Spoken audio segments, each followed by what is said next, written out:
नमस्कार. कोल्हापुरी तडका या चॅनेलवरती मी स्वाती तुम्हा सगळ्यांचं मनापासून स्वागत करते. चला तर आज आपण भन्नाट चवीची भरपूर दिवस टिकणारी आणि झटपट बनवून तयार होणारी ओल्या नारळांपासून अगदी चविष्ट असा एक पदार्थ बनवणार आहोत. जो पदार्थ तुम्ही भरपूर दिवस टिकवणार आहात आणि तोंडाची चव तर दुपटीने वाढणार आहे. चला तर अशा ह्या भन्नाट चवीच्या रेसिपीसाठी एक लाईक तर नक्की करा आणि हा ओल्या नारळांपासून हा पदार्थ कसा बनवायचा ते आज या चॅनेलवरती पाहणार आहोत. चला तर रेसिपीला सुरुवात करूयात. तर त्यासाठी तुम्ही इथं बघू शकता, मी इथं ओला नारळ घेतलेला आहे. हा नारळ आपला जो अर्धा भाग असतो नारळाचा तो घेतलेला आहे. आता हा जो नारळ होता तो मी काय केलेला आहे, अगदी बारीक बारीक म्हणजे असे लांब असे आपण हे काप करून घ्यायचे आहेत. तुम्ही हे खिसणीवरती खिसून पण हा असं खोबरं घेऊ शकता. चला आता त्यानंतर मी गॅसवरती एक कढई ठेवलेली आहे. आता या कढईमध्ये आपण 1 चमचाभर तेल टाकायचं आहे आणि तेल छान कडलं की त्यानंतर आपण यामध्ये चणा डाळ घेतलेली आहे. ही 2च चमचे चणा डाळ घेतलेली आहे. अगदी कमी प्रमाणात चणा डाळ वापरायची आहे. आता ही चणा डाळ छान फुलली गेली की लगेचच यामध्ये आपण काय टाकणार आहोत, शेंगदाणे. तर शेंगदाणे देखील मी अगदी थोडेसेच प्रमाणात घेतलेले आहेत. आता त्यानंतर आपण यामध्ये टाकणार आहोत जिरे. जिरे मी 1 चमचा घेतलेला आहे. आता हे सगळं काय करायचं, हे सगळं साहित्य आपण काय करायचं, थोडंसं भाजून घ्यायचं. थोडंसं भाजत आलं की लगेच त्यामध्ये दुसरे पदार्थ आपण मिक्स करणार आहोत. तर आता हे जे शेंगदाणे आणि हे डाळवं जे आहे ते छान असं कुरकुरीत भाजलं गेलं पाहिजे. आता त्यानंतर आपण यामध्ये टाकणार आहोत धने. तर धने मी इथं ओले धने असतात कोथिंबीरचे ते घेतलेले आहेत आणि अगदी चविष्ट अशी ही चटणी बनणार आहे, त्यामुळे ओले धने मी घेतलेले आहेत. आता त्यानंतर आपण लसूण पाकळ्या एक 10 ते 15 लसूण पाकळ्या आपण घ्यायच्या आहेत. लसूण थोडासा मी जास्त वापरलेला आहे. आता त्यानंतर इथं 4 ते 5 इथं हिरवी मिरची घेतलेली आहे. आता आपल्याला ह्याच्यामध्ये कलर असा हिरवागार हवा आहे, कारण त्यामुळेच आपण हिरवी मिरची वापरणार आहोत. अर्धा इंच अलग टाकलेला आहे. आता काय करायचं, हे सगळे पदार्थ काय करायचे, छान भाजून घ्यायचे आहेत.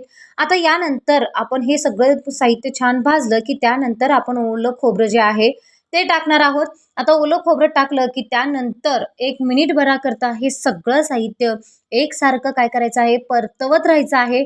आपण पहिल्यांदा गॅस मोठं ठेवायचा आहे. म्हणजेच काय, अगोदरचे जे काही साहित्य आपण टाकलं त्यावेळेस आपण हा गॅस मोठा ठेवायचा आहे आणि जेव्हा खोबरं आपण टाकणार आहोत त्यावेळेस गॅस अगदी मंद करायचा आणि त्यानंतर हे सगळं साहित्य काय करायचं, भाजून घ्यायचं आहे.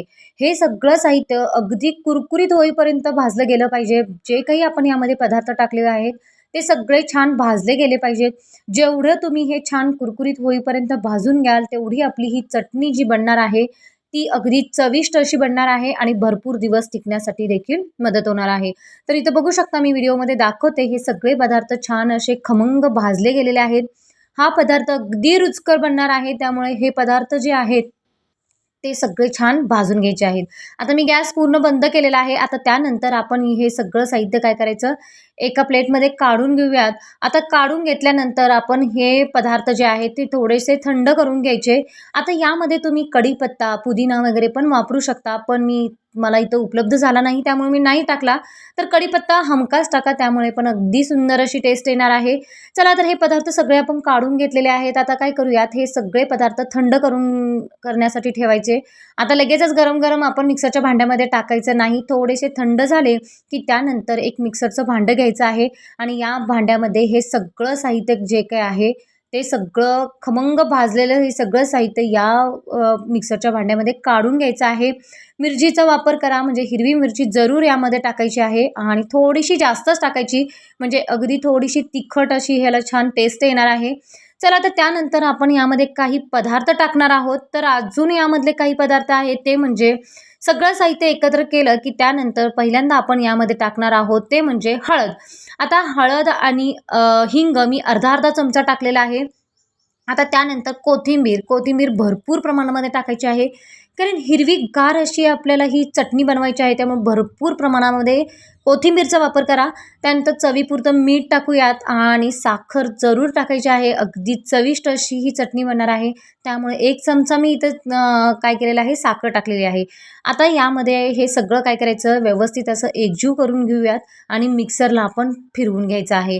आता मिक्सरला फिरवताना अगदी आपण हा जो मिक्सर असतो तो कमी जास्त मोडवरती ठेवायचा आणि मस्त असं व्यवस्थित असं फिरवून घ्यायचं. म्हणजे एकदम घबरं म्हणजे मोठे पण नको आणि एकदम बारीक पण नको, अशा पद्धतीने आपण हे मिक्सरला फिरवून घ्यायचं आहे. तर बघू शकता अशा पद्धतीने मी इथं ही चटणी पूर्ण अशी मिक्सरला बारीक करून घेतलेली आहे.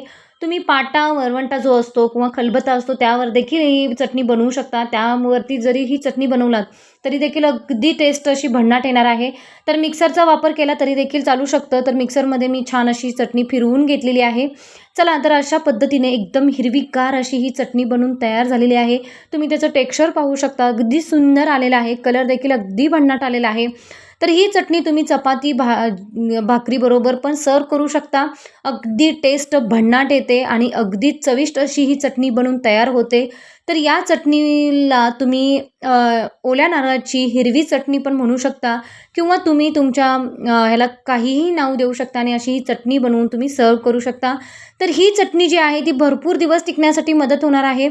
तर असाच तुम्ही मसाला देखील म्हणून ही चटणी वापरू शकता. म्हणजेच ह्यातला थोडासा जर मसाला तुम्ही कोणतीही भाजी बनवताना जर हा टाकला तरी देखील तुमची भाजी अगदी चविष्ट बनणार आहे.